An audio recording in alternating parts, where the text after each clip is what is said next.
everyone, welcome back to Too Cool for Middle School. Let's do a quick little video today. I just want to tell you about this resource that I made that I'm really excited about, and even though I teach middle school, I feel like this one is probably most useful for high school English classes, although I could maybe use it at the end of the year with my 8th grade English students. I think I probably will, because I have a lot of students who really want to be prepared going into high school and really want to have the most information, and they kind of want to get ahead a little bit. So this could be maybe an optional thing that I use with my 8th grade English students. But this resource is video notes on 10 classic books. Even as English teachers, we probably have not read all of these classic books. And honestly, I don't think that you have to. It might be a little misleading because the title of all of the videos is why you should read whatever book, why you should read Don Quixote, why you should read Crime and Punishment, etc. But really it's just a cool format to give a 5-minute book review of these classic works of literature that really impacted and reflected society and culture when they were written. So I think it's just very interesting to know the context for these books, to understand a little bit more about what the authors were doing. I was in high school before I really had constant access to the internet. We had one computer with dial-up internet that I just never really used. So I didn't look up context or anything like that when I had to read a classic novel. So I find that these 5-minute TED Ed videos just do a really good job of showing what the book is about, why the author wrote it, what they were responding to. A lot of them are satires, and I love satire. And for some of these, if I had known that they were satire and I had known what they were making fun of, then I would have been a lot more interested in reading them. And then with quite a few of these books, the video says, this is really hard to read. Everyone finds it difficult to read because they're doing something new and groundbreaking in literature. They're mixing the different styles of writing, or changing their writing style with every single chapter, like in Ulysses, or using a stream of consciousness style of writing. So it would be helpful as a high schooler just to know oh, okay, everybody thinks this is hard and it's weird, and that's why I'm struggling, but this is the common experience of everybody who reads this. And just as a side note, I kind of waver back and forth with how I feel about the literary canon. And in my classes, we do a lot of, it's almost all choice reading. We do a lot of very new books. We read a lot of diverse authors and diverse perspectives, and we don't do a ton of classic literature because I guess I'm a little bit more about engagement and finding books that reflect students' actual lives and stuff. But then I do understand the argument behind reading something that people for generations and generations before you have read, and becoming part of this literary legacy, and then having a cultural touch point.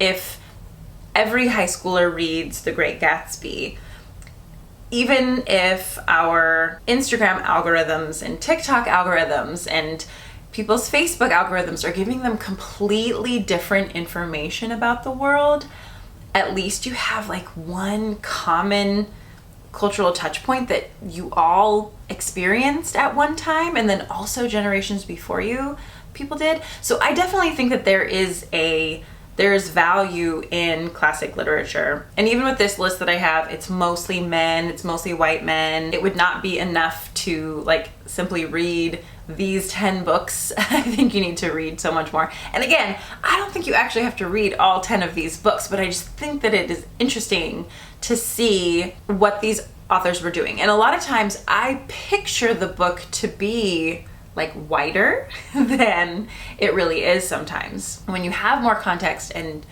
know who these different characters are, a lot of times there's more social commentary going on in books like Moby Dick that I didn't really realize, and Lord of the Flies, for example. So I think there's value particularly in just spending 5 minutes understanding why these books were written and the impact that they had.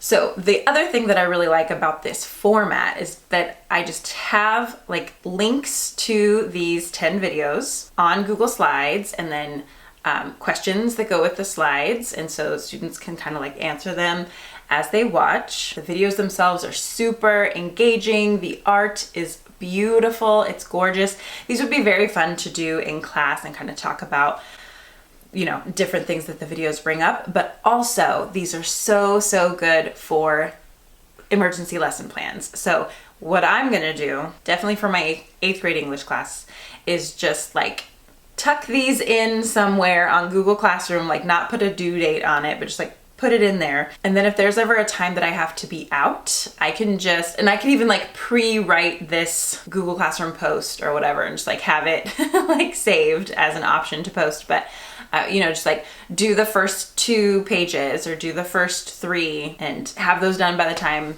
I come back, and we could discuss them later, or you could not discuss them. This is just a way to kind of fill in students' schema a little bit, which I just always feel like is so important. Even if you never read War and Peace, which I probably never will, to be honest, just knowing like, okay, this is what it's about. This is why it became popular. This is what people are talking about when they're talking about that book. Okay, good to know. As someone who, you know, doesn't come from like a family with a lot of education, I don't have a fancy education.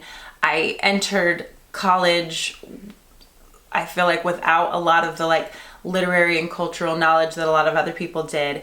It would have been nice just to have like that basic information about classic texts that maybe other people knew. I think it would kind of help with like imposter syndrome for your students when they're entering college, especially if they feel like they don't belong there. Because all of us, even if we don't major in English, we take some kind of an English literature course at some point, and people throw around these titles and these authors, and if you don't really know who those people or what those books are, you feel really behind. I know that I did. So I would have just appreciated something like this as a student, and then I love it as a teacher because it's so good for subplans. And I'm already working on another like version of this that is just about authors and more like their body of work. So I'll finish that probably today and have that linked down below. The ones that are in this first section, and I just found them like this, but then I rearranged them and put them in chronological order so you could kind of see like what themes were showing up in literature at different times and kind of like what led to the next thing. I think that's interesting to see, but out of order, it's Fahrenheit 9/11, Handmaid's Tale, 100 Years of Solitude, Dune, Moby Dick, Ulysses, War and Peace, Crime and Punishment, Lord of the Flies, and Don Quixote. And then author-wise, again, I'm rearranging these and putting them in order of, you know, like when they were born. So again, we can kind of see like how literature shifted and changed and impacted the next generation of writers and everything. But Edgar Allan Poe, Jane Austen, Octavia Butler, Virginia Woolf, Charles Dickens, Agatha Christie, William Faulkner, Sylvia Plath, Kurt Vonnegut, and then Flannery O'Connor. So again, I think like a 5-minute video is enough time to spend on any one of these people, any one of these books, and just like tuck that knowledge away. Maybe it's something that you are going to read in the future. Maybe you do teach 1 or 2 of these authors or 1 or 2 of the books on that list. And then you also supplement that with more modern books by more female authors, authors of color, etc. But it's just good to like have this kind of foundational knowledge. So let me know what you think in the comments about like the canon versus, you know, being really responsive to the actual students in your class and like choosing texts specifically based on your students or your community or, you know, things that are set where you live. I think that can be really cool also. Like I live near Pasadena, and Octavia Butler grew up in Pasadena. I think everyone in Pasadena should be reading Octavia Butler, and probably everyone everywhere, but like definitely people from here. That's really cool. And recently, I hadn't actually read this before, but I read The House on Mango Street. Somehow I had just like missed that one. It's very short. Read it. You can read it in a day. It's really good. and it's set in Chicago. So if I were a teacher in Chicago or like creating their curriculum, I would make sure that like every single maybe 8th grader or 9th grader read that book. It's something from your city, you know? So I do think that it's really cool to choose literature that's very responsive to your students, but then I also love the idea of having an easy way to give them like that foundational knowledge of some of this classic literature, because that can help them in the future. I just got this Virgin Islands Buccaneers sweatshirt that I'm gonna wear on college day from now on. This is where I want my kids to go. I'm hoping that they go to the University of the Virgin Islands so that I can just go visit them all the time. Can I take a sabbatical and go work here? Can I go teach here, please? So anyway, I will link these down below. My last question for you is, did you watch the show on PBS called Wishbone? Because that's how I even had like a passing understanding of most of these literary works. I specifically remember the Count of Monte Cristo episode. I really liked that one. And the only reason that I would know, like in passing, if somebody mentioned a book, usually was because of Wishbone. And I can't find those episodes anywhere. I think I've seen like a few on YouTube, but they're not very good quality. I would pay money to have access to all the episodes of Wishbone. I think those are great. And I love how like all the, you know, conflicts and everything and themes would be like mirrored in the lives of these kids. Wasn't the girl's name Sam? I think I really liked Sam. And I just remember that she had an incredibly smooth ponytail. Like my ponytails have never been smooth, but she had like a really straight blonde hairline and then like very smooth hair going into a ponytail. And I just always thought that was amazing because that will never be my life. But anyway, I digress.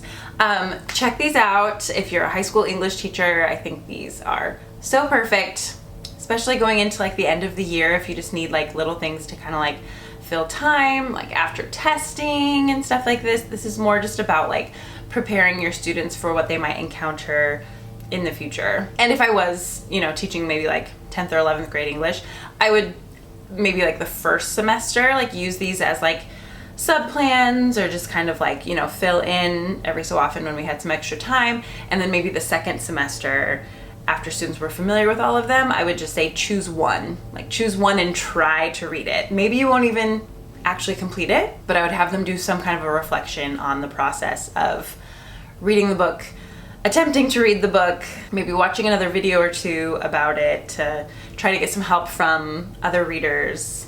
That's why I think YouTube and BookTube and Book Talk and Bookstagram and all of that is so interesting and helpful. Really like unlock a lot for us. And I love like the community of readers that you can find on social media. And then just even engaging in any of this classic literature makes you part of this community of readers who have read these stories for so long. So that's what I think is cool about this. So try these out. Let me know what your students think. And then if you particularly love or hate any of these books, let us know in the comments down below as well. I would love to talk about some of these. I have not read most of them.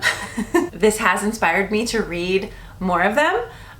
But yeah, like these are hard to do. This is hard to do, but I think it's a cool thing to just have on like your lifetime bucket list. At some point, read some of these books. So anyway, thank you for being here today.